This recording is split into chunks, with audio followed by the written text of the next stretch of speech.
Welcome to the Tech Beyond Gender podcast. I'm your host, Meena Satish Kumar. Today, we are delighted to introduce our guest, Natalia Nam. Natalia is currently an AWS DevOps Engineer at Snapper Services Limited, bringing a wealth of service and truly a global perspective to the table.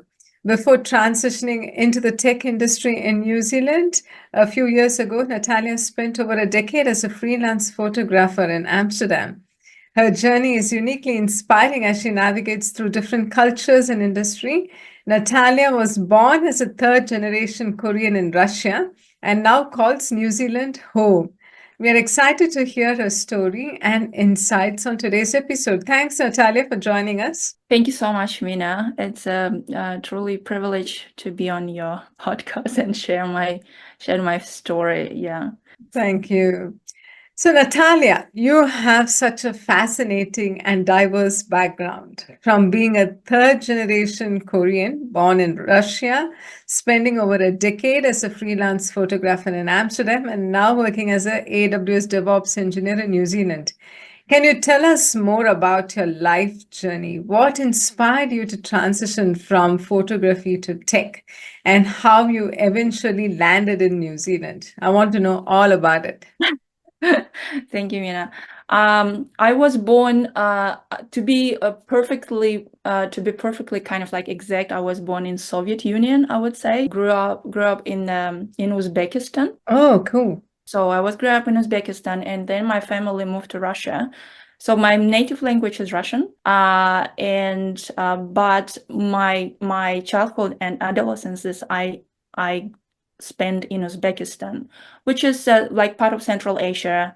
It's a Muslim country. So I lived in Russia and then moved to the Netherlands, and then in Netherlands I lived for about 5 years, and then I moved to New Zealand. So it's a little bit kind of like hopping around. So I thought I saw in your LinkedIn profile that you had like 10 years of experience in as a yes, as a photographer. Yes, it was my kind of like little business, and I was photographer for more than 10 years. But how I actually started with tech, which is quite interesting, because back then in the Netherlands, I wanted to make a website for myself, and I thought that should I ask someone to and pay money to make a website for myself for actually photography business, or try to do it by myself. So, and I decided to try to do it by myself without any experience. And back then it was 2010, and there wasn't like a lot of good materials on the internet. There was a few random tutorials, like there was I had to take a few books from the library just to start to build my site using HTML, CSS, JavaScript. And it was so difficult. I thought that, oh my gosh, why did I take it? Why I decided to make it by myself? But it was a really good outcome, because I actually built something for myself. And it was, of course, it was simple, but it was functional. And then I decided to kind of like continue with my photography. But when I moved to New Zealand,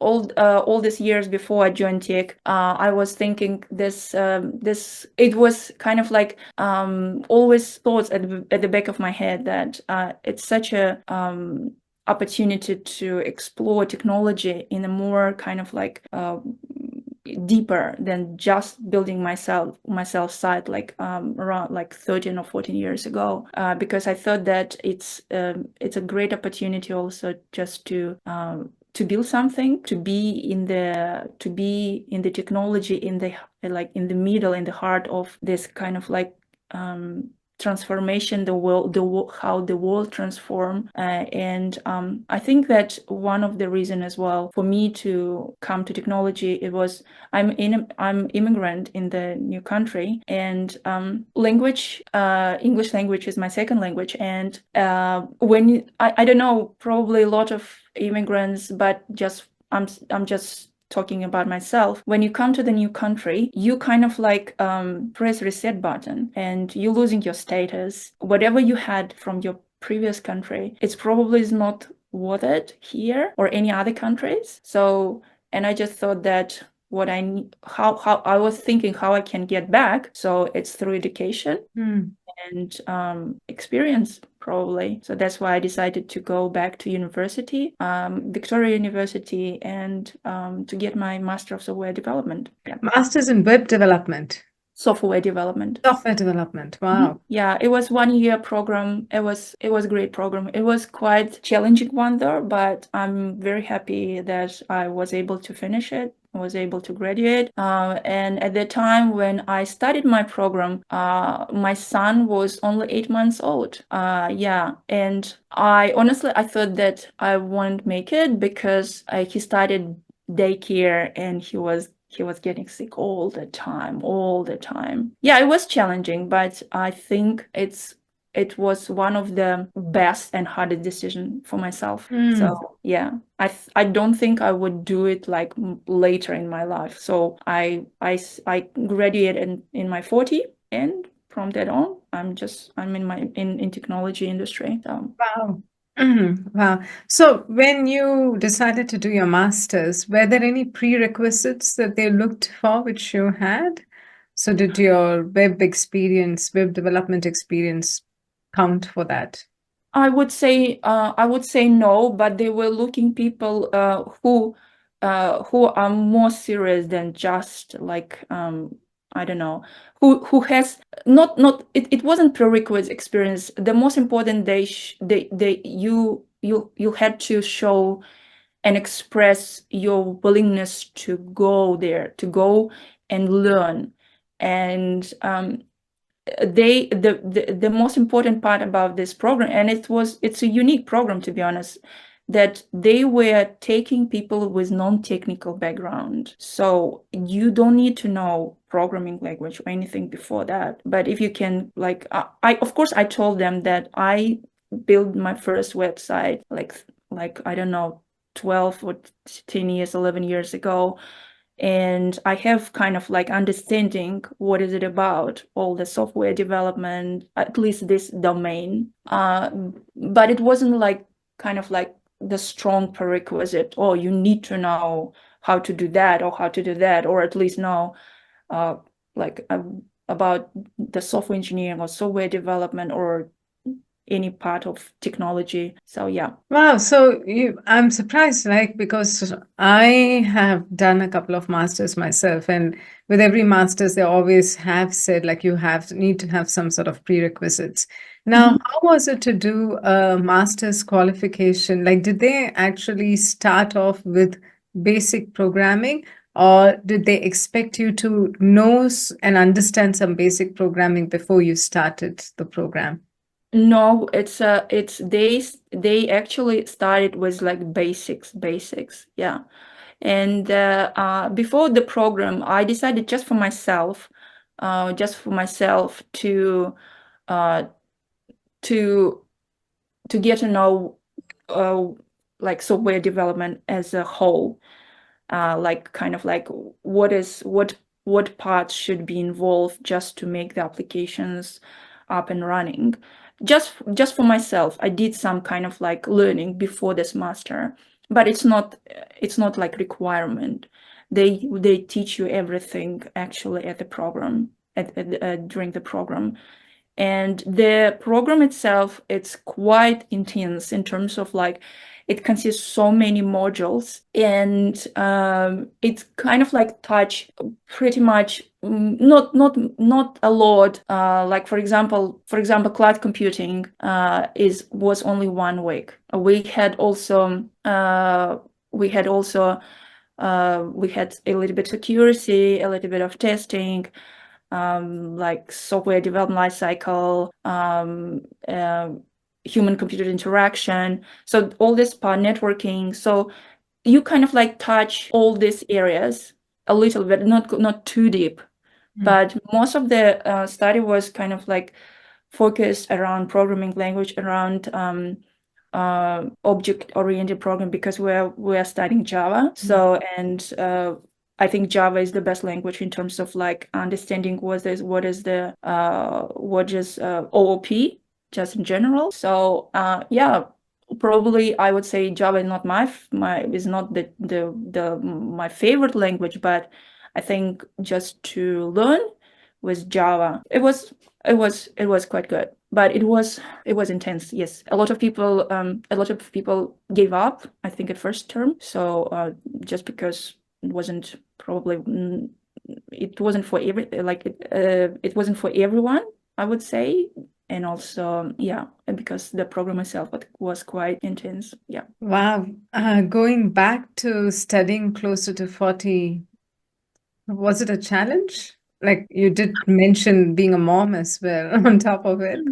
Yeah, I would say it was challenge. First of all, because you need to go back. Like the last time when I was in uni was many years ago, and of course, just go back to uni in my 40 it was a challenge. But at the same time, like having two children and having my little one, I was already kind of like 8 months at home mom, and I started to realize that what am I gonna do in another like 25 years or 20 years? What am I gonna do? Because also um, in New Zealand, I was mostly doing I was doing on top of the photography. Photography always were running behind, but I did my retail job and I did mostly around retail. So and it's not bad. It's not how to say. It's not bad type of job or something like that, but it has limitations. And of course, with digitalizations and everything which it comes, soon we're going to face that a lot of jobs actually is going to evaporate, right? But yeah, I would say it was challenging because technology is something is I would say was completely out of my comfort zone, and because also I don't have anyone in my circle who would actually be in the technology. Sometimes for example, sometimes you meet people and they're like brothers or sisters or their relatives or all their friends in technology. I know a lot of like, for example, if we take like, for example, my like Indian colleagues, right? Most, if you ask them what your friends are doing, and they're all in IT. So, but it's not my case. It wasn't my case at all. So it was like a leap of faith. I just decided to jump. Because yeah, I wanted I wanted to change something in my life. I'm probably type of woman who are not just happy to be mom, I would say. I need to do something for myself. And of course, being an immigrant is kind of like also one of the forces that pushed me to go there, because I'm probably one of the person who first of all don't want to be just with don't want just to be mother, and I don't want just to stay in my, like, let's say, Russian speaking circle of moms and speak like comfortably just in my language, and just try to stay in this bubble kind of. Yeah, and of course I think a lot of people understand that having good income is always better than for the family, I believe. So like two incomes are better for than one. Yeah. Out of curiosity, how many languages do you speak? I speak only 2 languages. So, but when I lived in the Netherlands, I was speaking like basic Dutch language. So, yeah. But because, of course, I live in New Zealand almost 9 years, my Dutch language is just gone. So, yeah. I was just wondering, like you have traveled heaps, right? Like probably very multicultural as well. So having that aspect has given you the strength to probably just learn new things. Because again, when you were in Netherlands, you picked up Dutch, and then obviously you have this wide network or upbringing in very multicultural environment. So probably that has given you the strength to be able to just adopt and learn new things depending on what needs to be done next? I think I would say so, probably because how to say, putting myself in so many situations where you are not in your comfort zone, it's starting to get you start to get used to it. Get out of your comfort zone, I would say. And yeah, I think there's hopping through all these countries and communicating with different nationalities, with different people, with different backgrounds. I would say yes, it's helped me to learn something new, but it also give me some, how to say, in the soft skills area, I would say. So I just accept people for who they are, and I respect all values, and respect all different backgrounds and their opinions. And yeah, it just I think we're all different, but we are in the core, we kind of like the same, I would say. So yeah. So you mentioned you came to New Zealand and then did you actually decide to start studying soon after you landed in New Zealand or? No. I Mm. didn't. I think first of all, when I came to New Zealand, I was working in retail for all these years. It was actually the first time when I was working in retail and in New Zealand, uh, because also my daughter was at that time. She was quite little. My first daughter, she was quite little, and I don't think that like, for example, I worked in I back then in Moscow, I worked in like PricewaterhouseCoopers, PwC, as a partner assistant. But I just, with my daughter here and me new in the country, I just didn't have this. I don't think it would be quite balanced for me having my little child and working like full time just after I landed. I probably wouldn't, it wouldn't be great. Mhm. But also just, I don't think at that point my English was quite kind of like enough, I would say. Mhm. Uh, New Zealand English has some specifics as well, and I just didn't feel comfortable as well, just to go and study or work full time straight away. So I was kind of like marinating this idea. If you were working in retail, your English would have been good, right?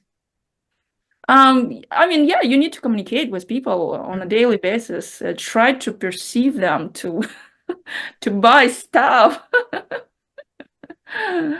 Yeah, but it was good. I had a lot of friends. I got a lot of friends, and it was just nice and chill having my little daughter at that time. So yeah. Yeah. So from photography to retail, then to tech. Oh, yeah, photography was always with all this like Oh. yeah, photography was always at the back. I was always running, like, whoever needs my services, because I studied in the Netherlands and I came here and I was doing the same things, but at the same time you need to establish yourself here. So, and I decided to go to retail, and this is how you actually expand your network, because you start to know a lot of people, a lot of people, and it was good. it was good. Cool.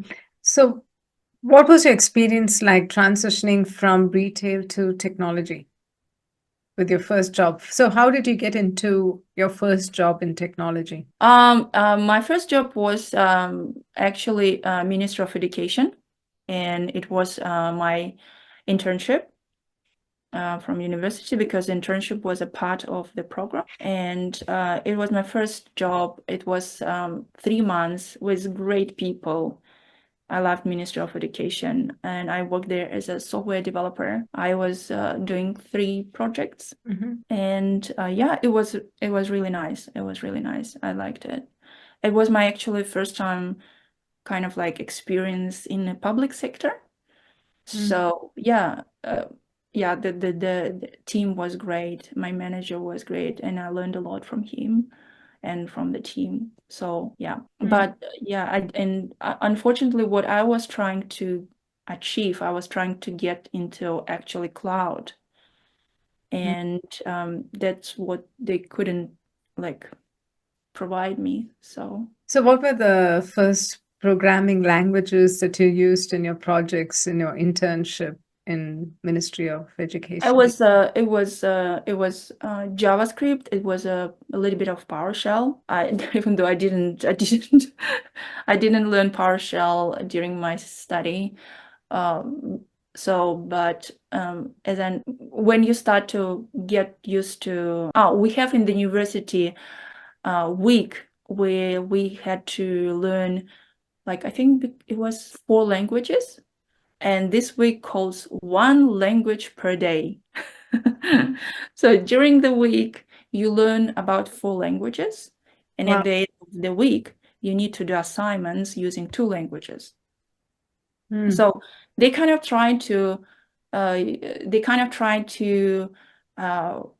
be more kind of like to adapt quickly to any different languages or frameworks. This is what actually happens in real work, right? When you start changing your jobs, you have to adapt quickly to whatever frameworks, to whatever technologies or languages required a new job. You have to adapt quickly. So, but if you have more or less like strong basis, if you build the fundamental knowledge, you can do it with some like period of time. So yeah, that's what one of the things I think they're trying to do in the university. They trying to make it as real as possible, I believe, how it's actually happening and real work for at real work environment. So yeah, there was it was PowerShell JavaScript at in the Ministry of Education. And how did you enter into the cloud space, cloud technology? So what happened? Deloitte, I think Deloitte, they were running the first program for technology, like it was calling cadetship. It's kind of like internship, and but you learn and work at the same time. So and I knew about this program. And I applied for this program, and I was accepted. So, and I finished with Minister of Education, and I started my journey with Deloitte. Yeah, that's where we met, I think, right? When you were in Deloitte. Yeah. I think we met when I was still with Deloitte, yes. Yeah. So how long were you there in Deloitte for? So I was 2 years and 8 months. Yeah. Wow. So what a journey since you arrived in New Zealand then with all these experiences. So what were the initial challenges that you faced as a migrant to the country? I mean, as a migrant, I think there are, first of all, I think for every migrant, first of all, language, I think. But I would say language barrier is quite important one, is quite big one for every migrant. I'm not sure how about you, Mina, but because I know that English is like official language, like, right, I'm sure in the country that you're from. But the English that we speak in India is completely different to the English that you speak here. Yeah. Yeah, the accent is different. The words that I would use will be quite different. Uh, Yeah. so coming into the country, like how you said, you just sort of have a reset button, right? Yeah. Because everything is new. Whatever you learn, you have to sort of unlearn and learn new things. Yeah, yeah, I think it's yeah, I would say when you go to the new country, you need to know uh the language. The language is the first challenge. I think the biggest one, because communication is everything, I think, you know.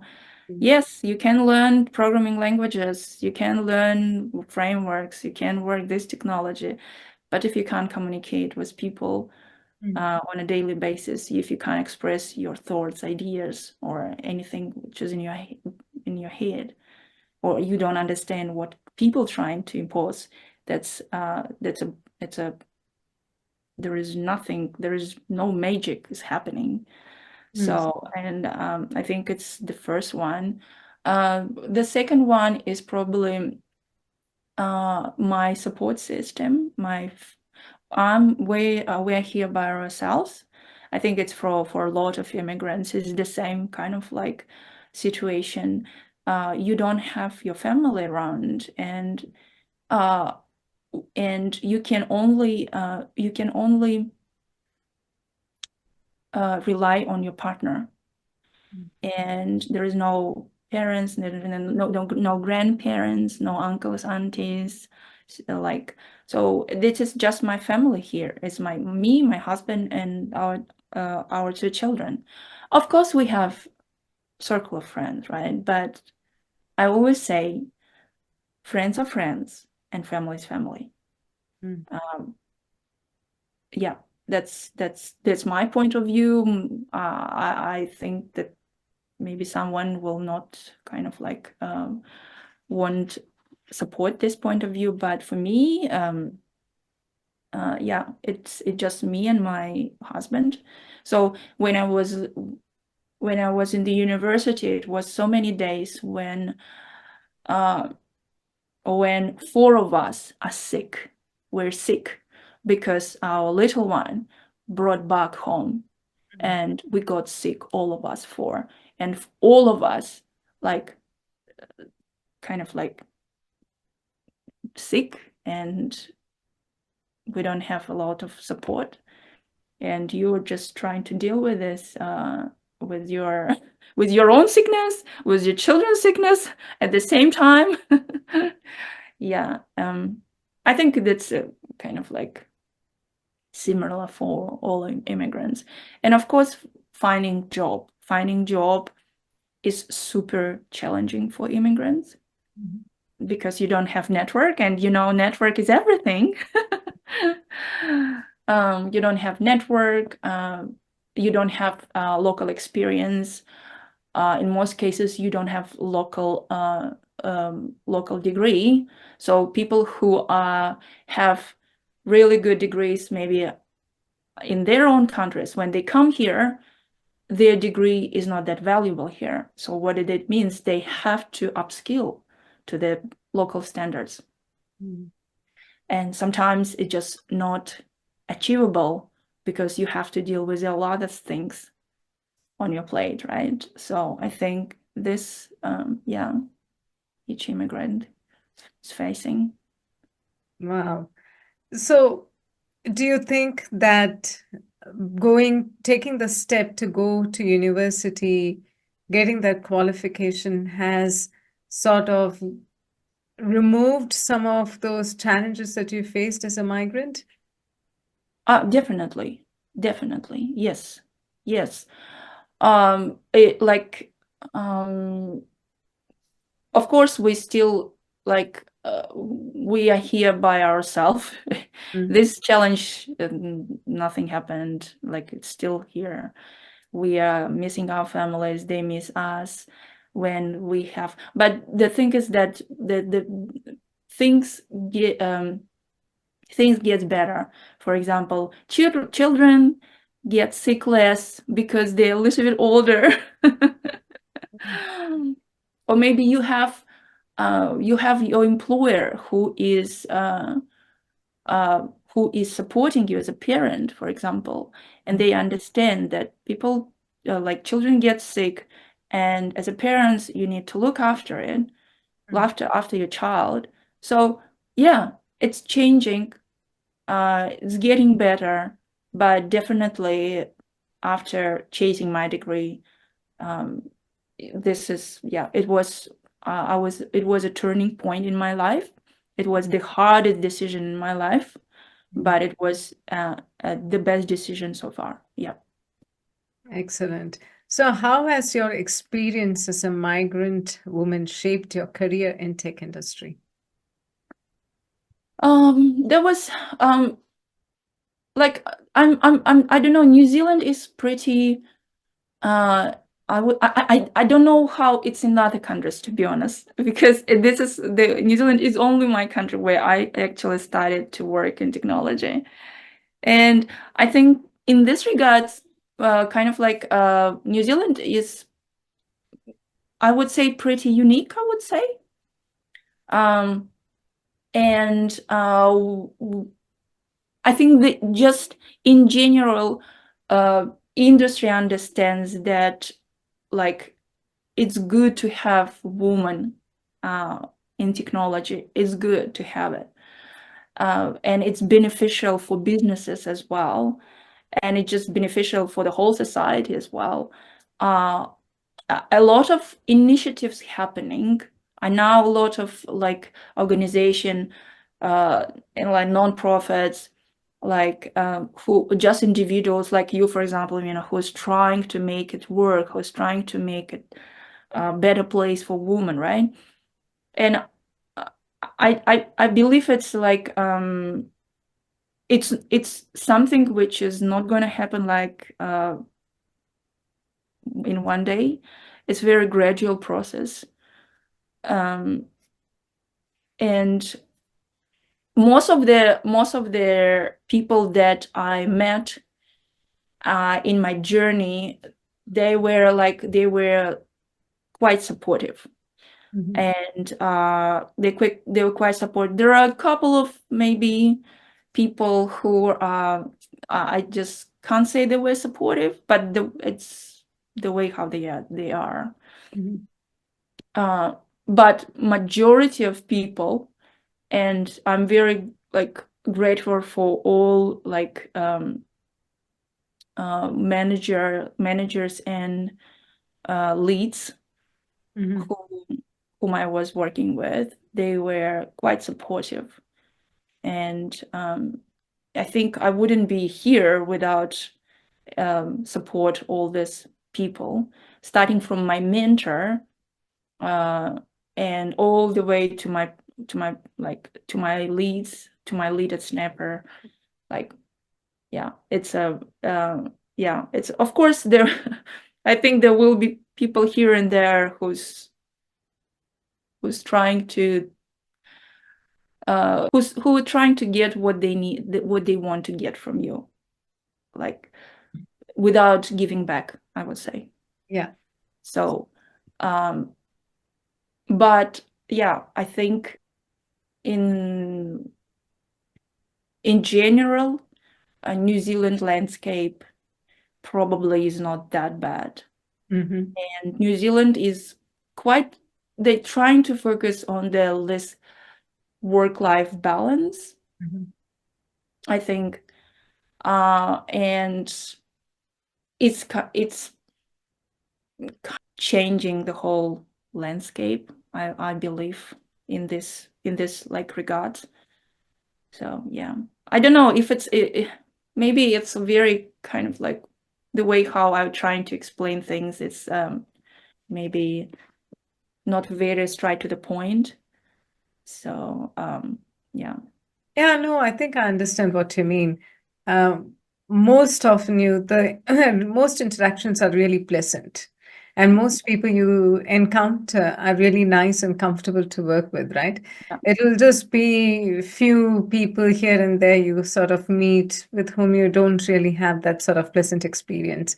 Yes. I think as a as a woman, we do face some barriers and biases. And if you are a migrant woman, it's even more. I think that there's another added layer of bias that we inevitably face. Yeah. But I think the best way to approach it is just to focus more on the pleasant experiences that we've had. We focus more on the people who have supported us in this Yeah. journey and just move on rather than just focusing on some unpleasant experiences, right? Then that's just going to pull us down more and more. It's not really going to help us in any way. And I Yeah. think that's exactly why your focus is as well. Yeah, 100% I agree. That's why I'm so grateful for all the people who just like kind of like uplifted me, you know, who just gave me this support. They just like empathy and just understanding my position as an immigrant, not super young woman who who decided to break into tech for whatever reasons. Yeah, I'm grateful for this like nice people, like, and majority, like as a like New Zealand as a whole, majority of guys in tech, they are they're quite nice. Yeah, there is sometimes happening interactions here and there that are not super pleasant, but yeah, as you said, we move on. We move on. Yeah. So now, again, as I mentioned, it's not just women, also being a migrant, and now with the age factor as well. So you probably had more obstacles to Mhm. face, especially during your internship. How was it to get into those organizations as intern? When you were almost 40, probably you were working with other colleagues who were much younger than you. Did you feel that age was a factor that impacted your career progression or advancement? Oh, no, that's interesting. You know, that's interesting that I thought that I'm gonna face ageism in the technology because, you know, it's quite innovative. It's quite like far, like results driven, you know, a lot of young like tech bros, you know. But surprisingly, I didn't face it. I didn't face it. Maybe it's also like how to say uh, the way how I not present myself, the way how just in general like I am in my 40s. So what? So Mm, what? You know, I think it also depends on how people um how to say um represent themselves, I believe. But yeah, I thought that, oh, I'm gonna like I'm going to face a lot of like ages and biases. But no, it didn't. I no, I can't say, because for example, when I started with Deloitte, um I had one of my teammate.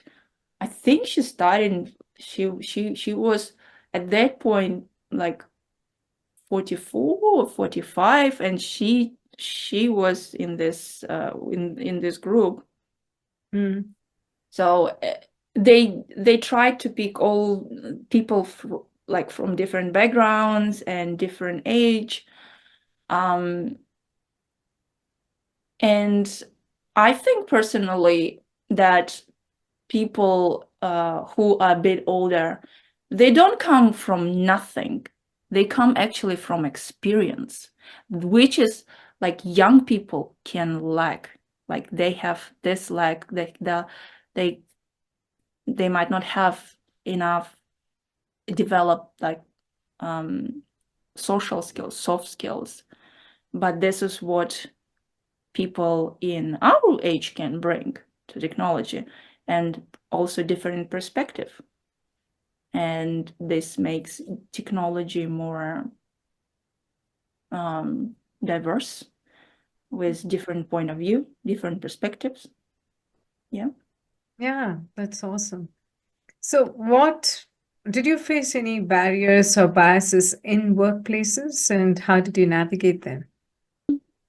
I think in general, when you are in the country where you were not born, and it's like, it's kind of like you you came with your luggage to the new country.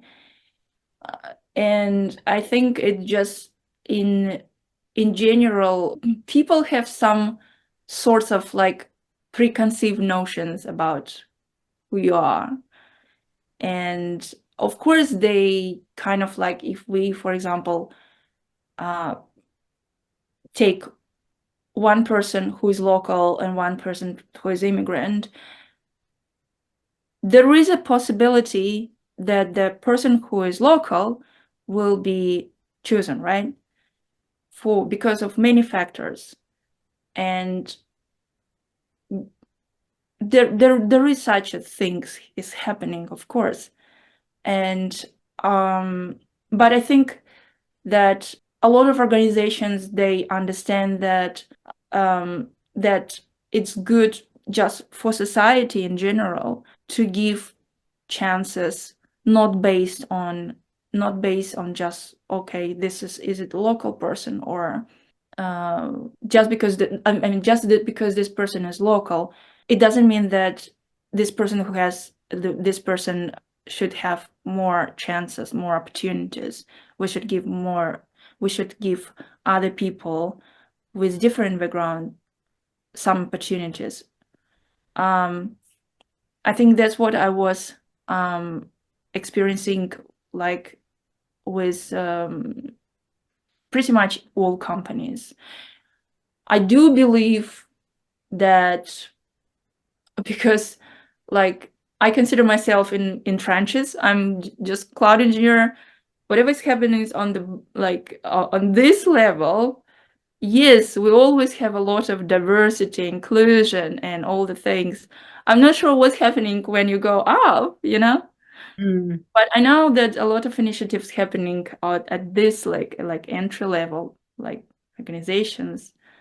mm, Yeah, but it I can't say what's going like up there at the senior level mm, or C-level. I don't know. Like personally for me, I always try to find the reason why this person is rude. And just probably by nature, I'm kind of like person who can stand up for myself. If I see there is no fair, it's not fair the way how things like imposed on me, like it's just not fair. mhm, If I know that I work hard, and I know that I put a lot of efforts, time, and everything, I know that I have all the power to stand up for myself. mm, If if you don't have this behind your back, that your time, your dedication, your hard work, your passion, you don't have power to speak up, to stand up for yourself. I mean, this is pretty natural, I think. yeah, that's excellent. Yeah, so what you did exactly is what is the best strategy, I guess, right? Because you came to a new country, you knew that you had to press the reset button, and then you just decided, okay, let me actually get myself strong from the fundamentals. Yeah. I go get a proper qualification, go through the internship programs, And then with that fundamentals, with a strong foundation, I can now navigate into the sector. Yes. I can say that I mean, it's pretty strong words, but it's kind of like, it's pretty obvious that confidence comes with evidence.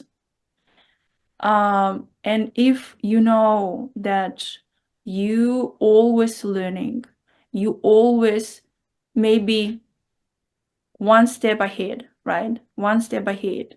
You invest your own time. Me being mother of two little children, and if I invest my own time, and I know that I did my best for this project, for these clients, no one could just like put shade on my job, and I will be able to stand up for myself, and I will be able to say what I want in terms of like what kind of like certifications or anything like that, right? But if you are shallow, it's not easy to do. It's not easy to stand up for yourself, I think. But that's why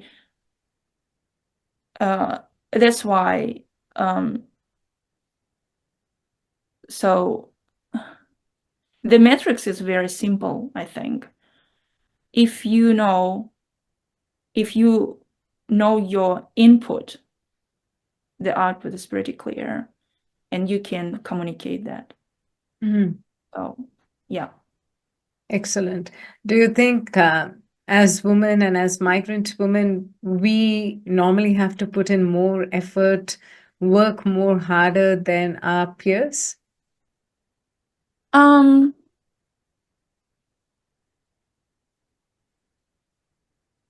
Then our peers, do you mean men? No, anyone within the Anyone? team, within the organization. So, as a migrant woman, do you think you will have to put in more effort to prove yourself, to make sure you have a stance? Yeah. Okay. I got your question. I have my philosophy about that, and it's not comparing with other people. For my philosophy is that, when the rocket needs to take off, it's pretty much using all the fuel. And when it's just hitting the kind of like stratosphere or whatever, just using only like 20% of fuel. So I think when it doesn't matter, it's for immigrants or anyone, when you just start a new, quite demanding industry like technology, you need to put so much effort just to take off. And it doesn't matter what other peers around you doing. They can do whatever they want to do. But if you want to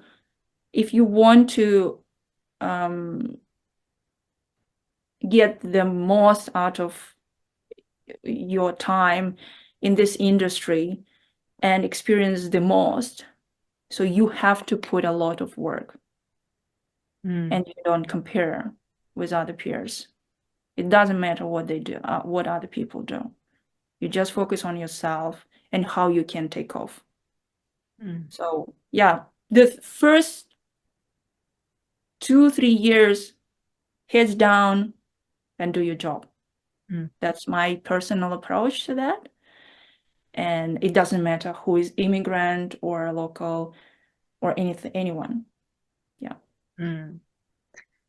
So, besides your university degree and probably certifications or other ongoing education, what were your other strategies to actually build the network within the industry? You mentioned that we don't have the network as well, right? So, that plays a key role in finding your next role in the sector. What were your strategies to establish that network, to create a network of support within the sector for yourself? I would say probably just to have good genuine connections with your peers in the company that you work. And then when you're moving on companies, if you're supporting these networks, and if you're supporting, like if you're communicating with your ex-colleagues, with your present colleagues, if you go to different events or meetups, you start to notice there is actually, like especially Wellington is so small, there is the same people, like from one event to another event. I mean, if we take one domain, like let's say cloud and containers and all this stuff, it's pretty much the same people. And if you start to put yourself out there and just to genuinely like communicate with people, not like I always say, like trying to be just normal human being, not just talk about business. Like it's about human connections. Don't approach all this little interaction like business meetings. You need to know people more, like beside this like professional facade, right? And this is how you start to connect with people on more like genuine level, I think. And I don't know, it's I know for some people it's quite difficult just because of their nature. Maybe they are more introverted, maybe it's just like completely out of their comfort zone. But I think it's just the only way you trying to build a professional network. So you'll have to get out there. Otherwise you just sit in your own organization, communicating just with only your team.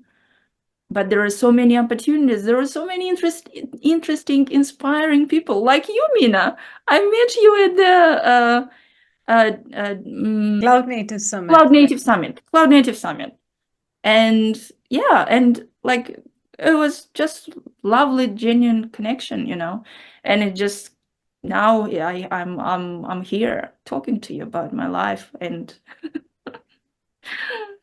yeah, this is the only way, I think. Just Very nice. Have you had mentors? I had my mentor. It was part of my program, of my master program, and it was one of the best thing of this program, to be honest, because he was at that time, he was also transitioning from New Zealand defense, and he transitioned to technology. So he went through all the pitfalls of transitioning, and he shared everything with me, like generously. He was like very, very knowledgeable, super smart, but at the same time, like generous with his knowledge, with his experience, with his like errors or mistakes, and his achievements. He was sharing with me, and yeah, he supported me all the way through. But then I have a coach, and after this guy, and yeah, she was really great. She was very supportive. Yeah, and we still have very nice not working, just friendship, So she was my coach, and now she's my friend. Oh, nice. So networking is the key, like networking and building relationships and coach as well. So what were you specifically being coached on? It was mostly how to navigate your career, and just sometimes, sometimes she is she is she's in technology for about, I don't know, 30 years, I think. And she was just sharing her experience. And sometimes you just want this mental and emotional support. You know, sometimes you know what to do, but you need some people who is just like behind your back, and you know that they support you in your lowest, in your highest. So, and yeah, she was like this for me, and now we're just friends.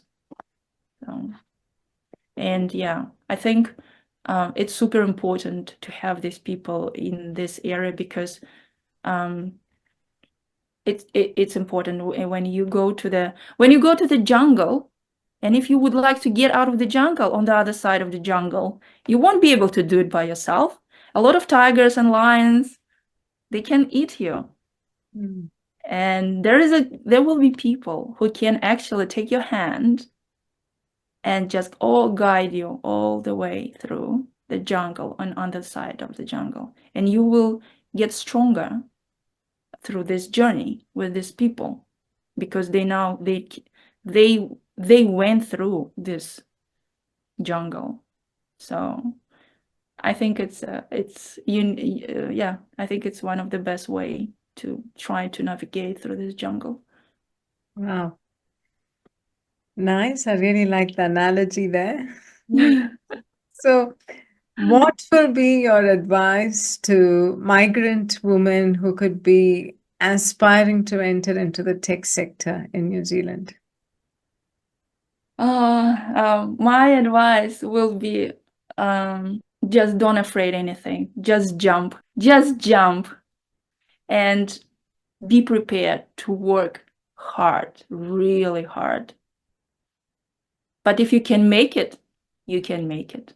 It's gonna be the best outcome for your life. Because for me as well, like, I'm immigrant. My children, they are not immigrant. They are New Zealanders.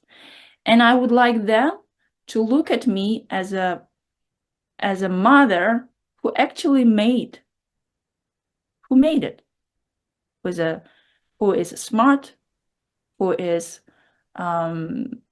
was able to support them and to support myself, who has courage to get that far. So it's important, because that's the way how your children learn, right? They learn to be confident. They learn to navigate situation, just watching how parents solve their problems in their lives. So it was one of the reasons for me as well. I don't want to be just immigrant mother who's sitting at home and just make breakfast, lunch, and dinner.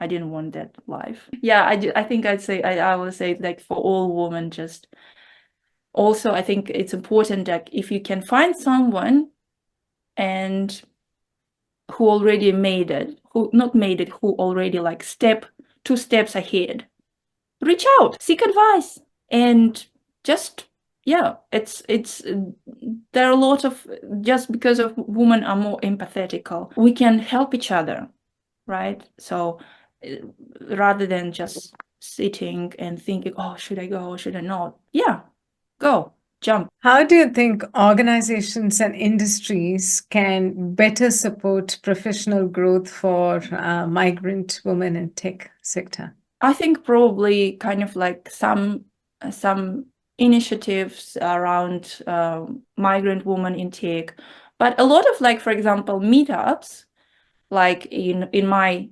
domain, they are always like very open to have more women. But the thing is, like, I can tell about my cloud domain. We have meetups, and I'm not sure, maybe it is like specifics of cloud, but girls are just not attracted to cloud.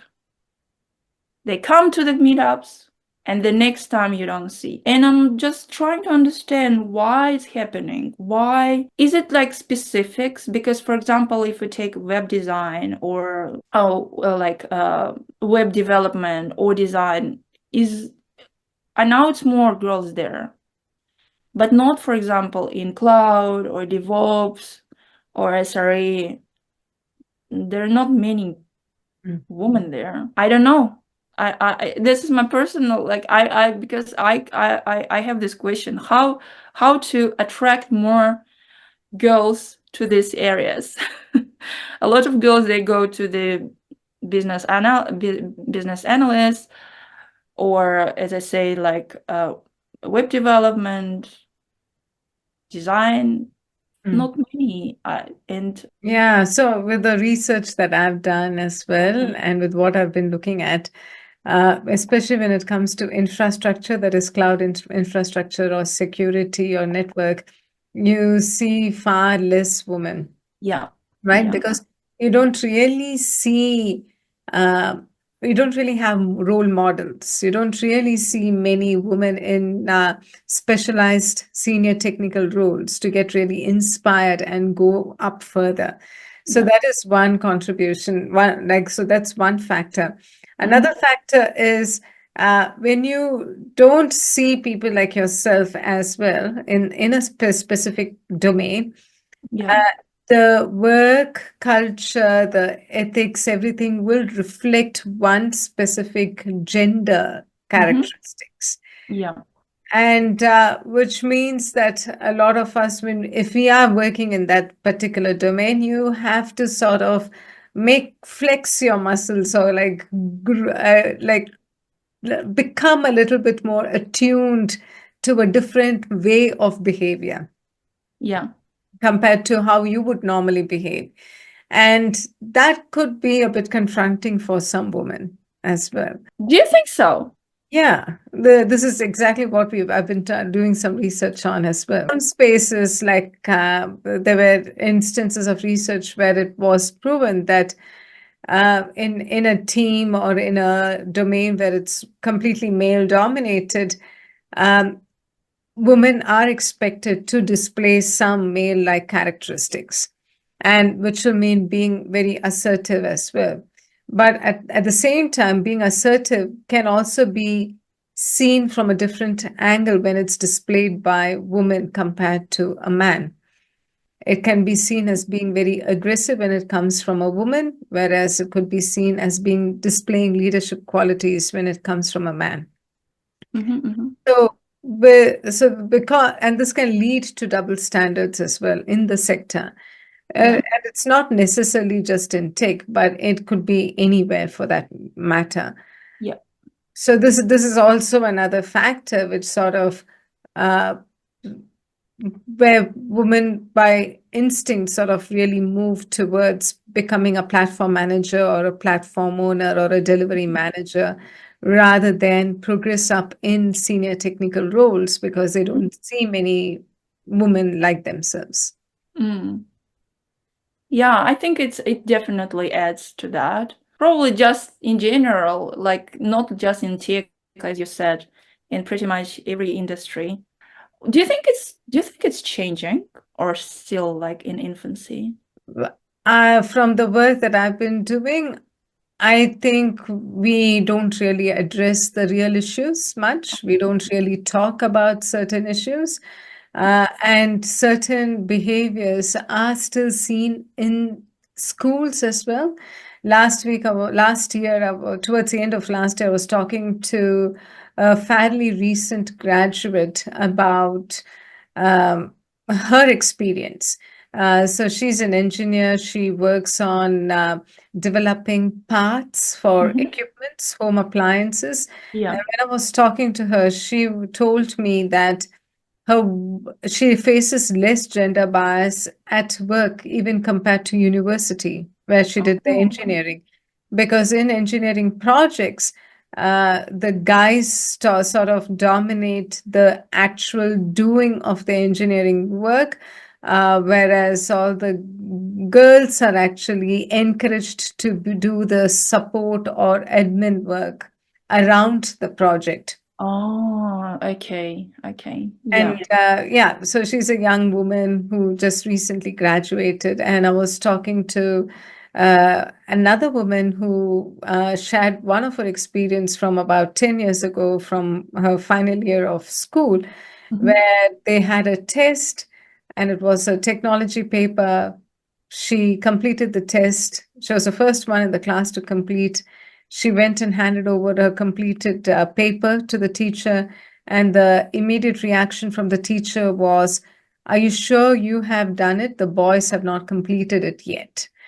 Uh-huh. So the messages that we sort of still convey is very similar. I don't think things have really drastically changed. A lot of organizations are doing a great job when it comes to grad recruitments. They Mm-hmm. try and strike a balance by having equal representation of male and female candidates within the organization. But I'm not sure if the organizations themselves have changed much to support women coming into the sector, because women do come, they are in technical roles, but then why do we not see, as you mentioned, not very many women in senior technical roles or Yeah. in infrastructure, security, network? Yeah. They sort of go towards other sort of roles, navigate around those technical roles, which Yeah. sort of implies that there are things that we still need to work on.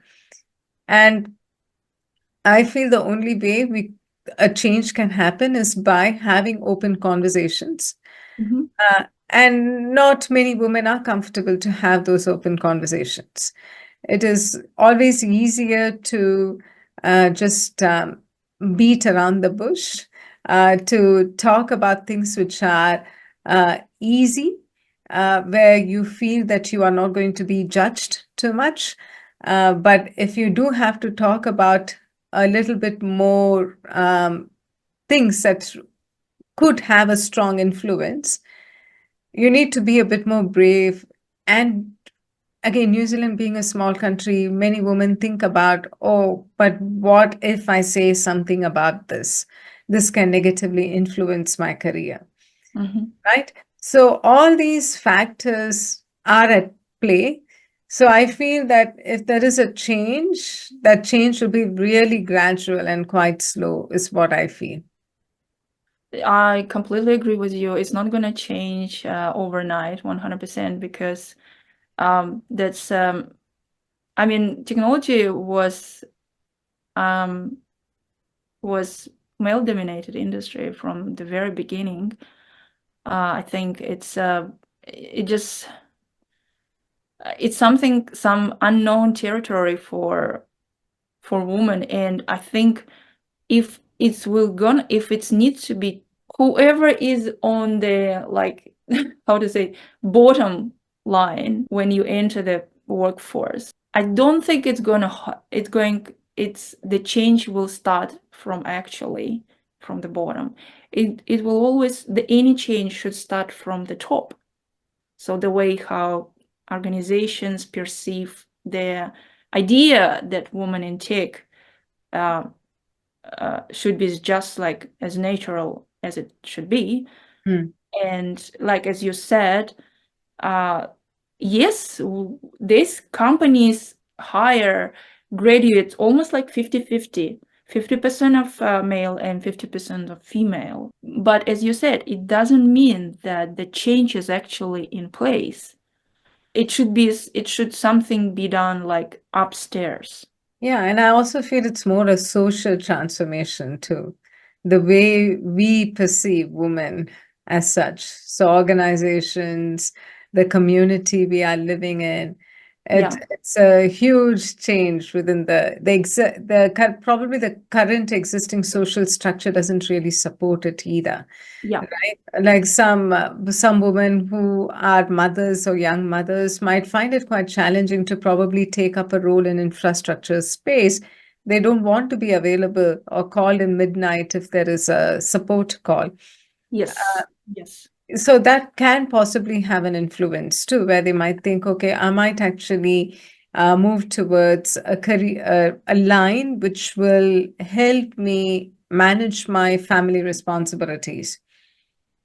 So the whole social structure needs to change, where uh, women are not considered as the primary caregiver for a family, Yeah. where there is clear division of responsibility or sharing the responsibility with everyone at home. So I think it's a very huge, vast topic on its own, where it's the progression or like the change is going to be very slow. Yes, yes. I think I completely agree. I think there are moments in every woman's life as a mother that you'll have, like, something can happen to your children. Usually, like, more drastic changes or more drastic problems occur during your children adolescence, your teenagers. And I think a lot of women, they might be kind of like putting on the spot in terms of like, are you choosing your career? Are you choosing your family because your child is involved, like, or like getting some problems in the life, and he or she, your daughter or son, can deal with it themselves. And it can be quite like deciding factor for women. So now looking back at your career, Yeah. what are some of the proudest moments? Proudest moments of when I graduate. My God.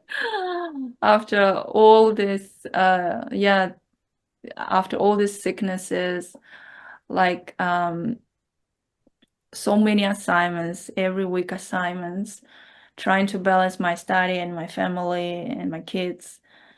It was one of the best moments. My graduation day was one of the proudest moments when I was wearing this hat, Yeah. my master hat.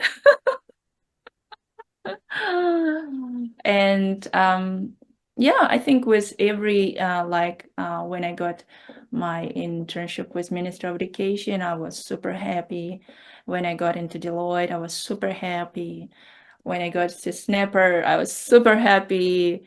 Just yeah, I think there are so many like moments that I'm I'm, I'm kind of a bit proud of myself. Certifications, cloud certification is a big part of my journey to the cloud. Each certification, I'm so happy. Yeah. Yeah, so yeah, it's so many like a lot of highlights of my career.